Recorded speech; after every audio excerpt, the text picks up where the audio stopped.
Bro మొత్తం తెలంగాణ అంతా wait చేస్తుంది. నైజాం ఆంధ్ర మొత్తం స్ట్రైట్ సినిమా కదా, చాలా ఇయర్స్ తర్వాత ఫుల్ ఫైర్ మీద ఉన్నారు ఫ్యాన్స్ అంతా.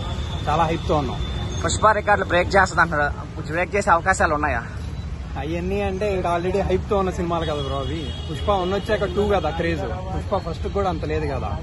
ఏదో లేదా పవన్ కళ్యాణ్ హవా తెలుగు స్టేట్స్ లో కొట్టేసిద్ది బ్రో. తెలుగు స్టేట్స్ లో మాత్రం డోకా లేదు, కొట్టేసిద్ది. అవన్నీ క్రేజ్ తో వచ్చినాయి కదా, ఆ నంబర్స్ వేరు, మన తెలుగు స్టేట్స్ నంబర్స్ వేరు. మన తెలుగు స్టేట్స్ మాత్రం స్వీప్ కొట్టేస్తారు నాకు తెలిసి. హిట్ టాక్ వస్తే చాలు బ్రో, అయిపోయింది సినిమా మొత్తం మాయ రికార్డులు. ఇంకా అంటే 1 కోట్లు 200 కోట్లు క్రాస్ చేసే అవకాశాలు ఉన్నాయా?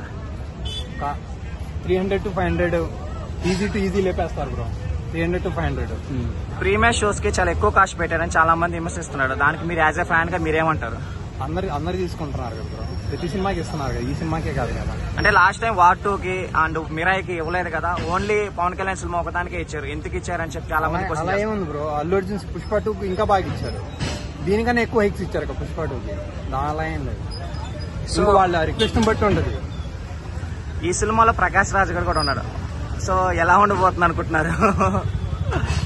ఏముంది బ్రో, యూజువల్ గా తీస్తానే ఉంటారు కదా వాళ్ళ కాంబినేషన్ బాగానే ఉండేది, ఎప్పటి నుంచో బాగానే ఉంటుంది. పవన్ కళ్యాణ్ గారు ఒక డైలాగ్ చెప్తారు.